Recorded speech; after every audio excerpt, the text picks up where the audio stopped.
Air sumur itu air mutlak bro, nyata mutlak. Tohir mutohir, seluruhnya dapat pahala. Air pet mutlak, air sumur, air sumber, air hujan. Kita tidak usah ke bejuri, kita cukuplah takrib aja, fathul qorib aja. Tohir mutohir tapi makruh. Nah, kalian tahu makruh itu apa? Disebut ini air musyammis, air yang dipanaskan. Assalamualaikum everyone. Marhaban ya Ramadan. Ini sekedar melanjutkan tentang hukum air di konten saya berikutnya yang ada di sini.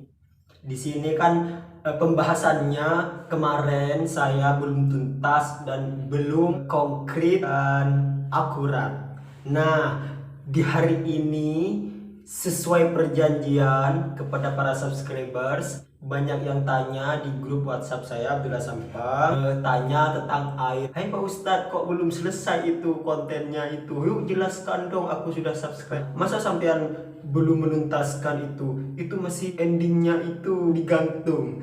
Katanya endingannya itu masih tergantung, digantung-gantung. Dan di sini kemarin saya menjelaskan air dibagi menjadi 4. Ada yang bilang dari madhab, beberapa madhab yang 4, imam-imam yang 4 menjelaskan, salah satunya bilang kalau air itu dibagi menjadi 5. Ada yang bilang menjadi 4. Kalau saya adalah madhab Imam Syafi'i, dibagi menjadi 4 saja dulu air. Ini air ya, semuanya ini air, namanya air. Nanti kan air apa tergantung di pembahasan saya. Subscribe dari sekarang, yang belum subscribe. Mudah-mudahan sampai tembus 20.000 subscribers. Insya Allah saya akan mengupas sebuah konten-konten yang bermanfaat aja buat kalian. Apalagi di bulan suci Ramadan ini bro, kita itu harus berbagi itu yang manfaat-manfaat. A few inches later. Inilah semuanya deretan yang saya perlihatkan ini. Kan kemarin air menjadi 4. Yang pertama air suci mensucikan disebut dengan air mutlak, tohir mutohir ya. 2 air tohir mutohir, air suci mensucikan tapi itu hukumnya makruh. Juga ada air suci tapi tidak mensucikan ya, makanya di sini dibahas semuanya sama saya.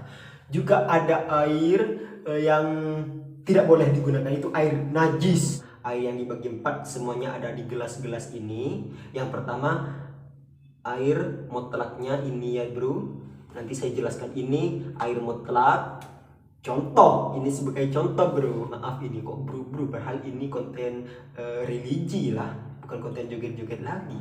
Joget-jogetnya kapan-kapan lah kalau pulang ke Madura ya. Subscribe dulu dari sekarang ya teman-teman, mohon subscribe dong biar saya itu semangat. Banyak ngomong aku ini. Ini yang air mutlak, dan ini kok kebalik ini bro. Dan ini air makruhnya.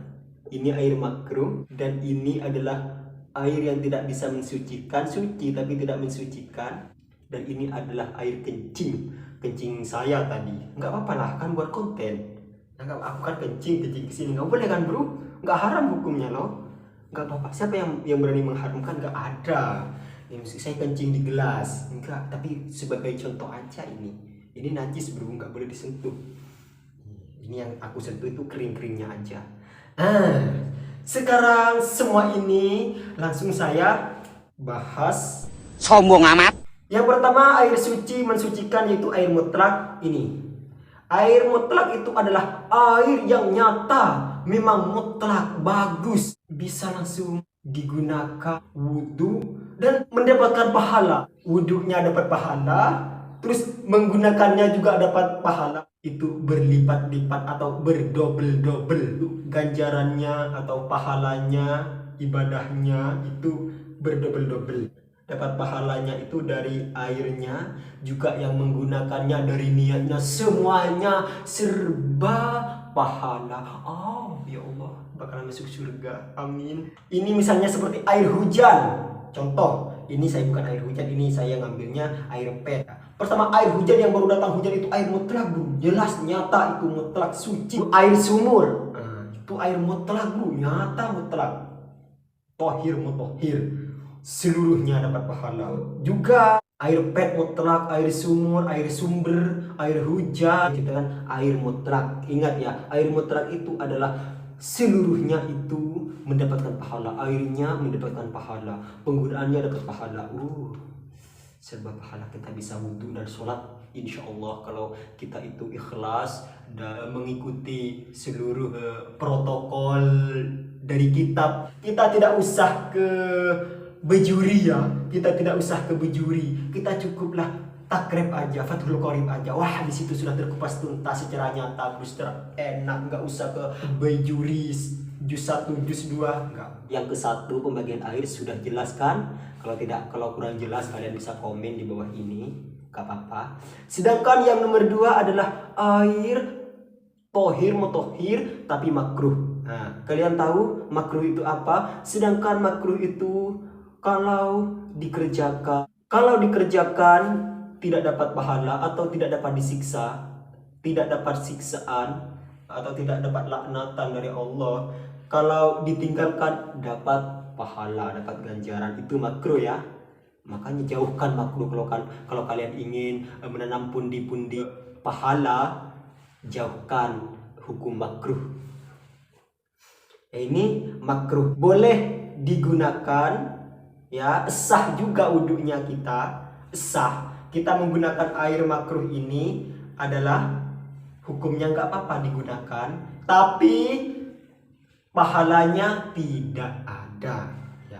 Kalau pahala sholatnya ya ada bro, dapat kita dalam, tapi pahala wudhunya kita tidak dapat. Cuman sah-sah aja wudhu sah, tapi pahala dan ganjarannya itu tidak dapat ya, dari wudhunya dan dari airnya nggak dapat. Disebut ini air musyammis, air yang dipanaskan. Itulah air makruh, itulah air tohir mutohir tapi makruh untuk digunakan. Disebut air musyammis, air yang terkena panas. Ya, maksudnya air musyammis itu air panas.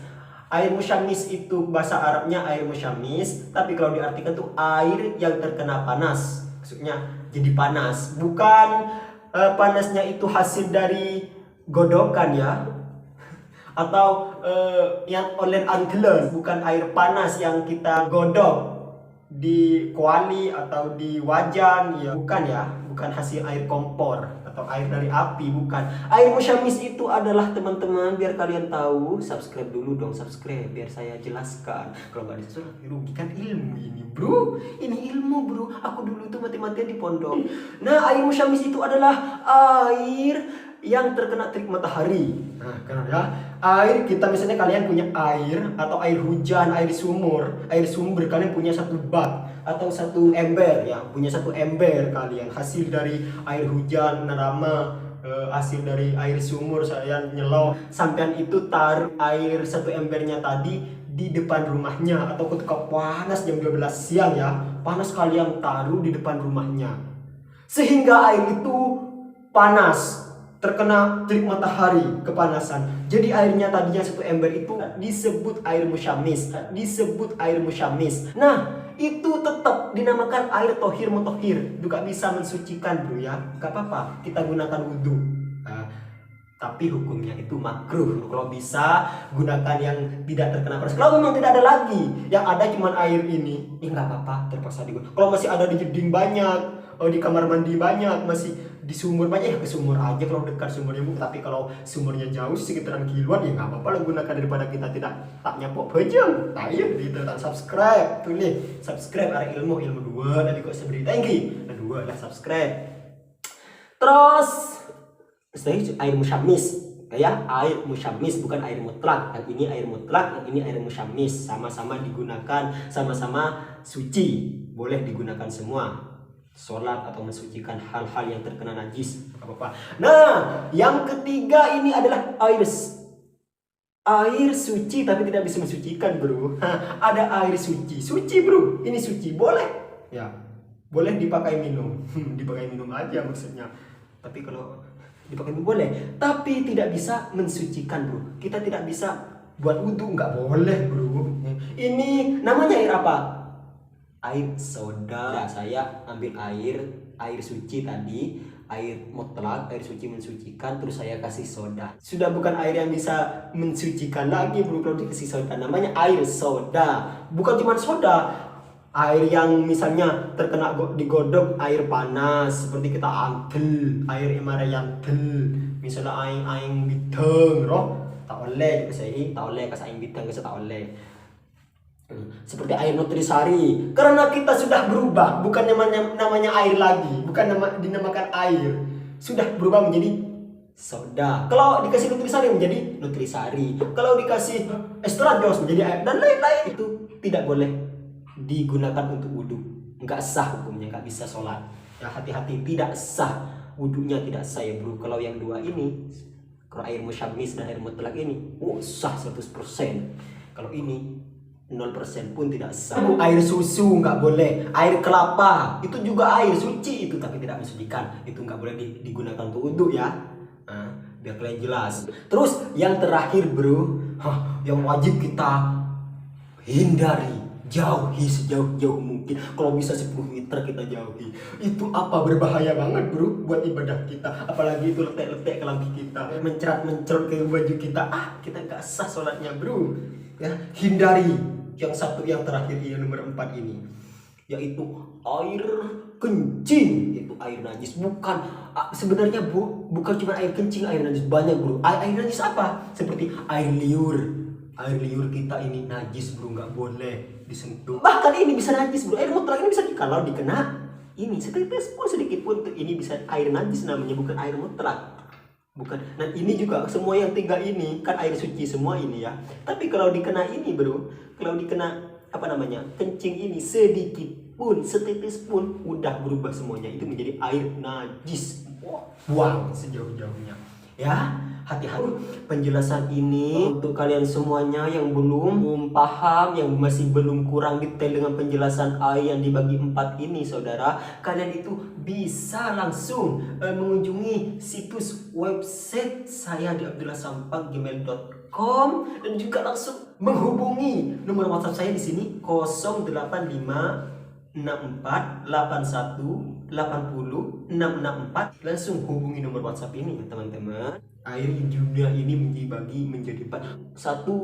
Air mutlak, air musyammis, air suci tapi tidak mensucikan, 3. Air najis. Itu air. Hati-hati, air yang dibagi 4 alhamdulillah ini bro, semoga kalian itu memahami dan menghayati pengertian pembahasan dari Abdullah Sampang. Subscribe dari sekarang, insya Allah saya akan membahas ilmu-ilmu lain yang masih ada sisanya di pikiran saya selama saya mondok atau nyantren, kata orang Jawa nyantren ya. Udah alhamdulillah sudah kita jelaskan semua ini, mudah-mudahan kalian itu mengerti. Akhirul kalam, wabillahi taufiq wal hidayah, wallahul muwafiq ila aqwamit thoriq. Wassalamualaikum warahmatullahi wabarakatuh.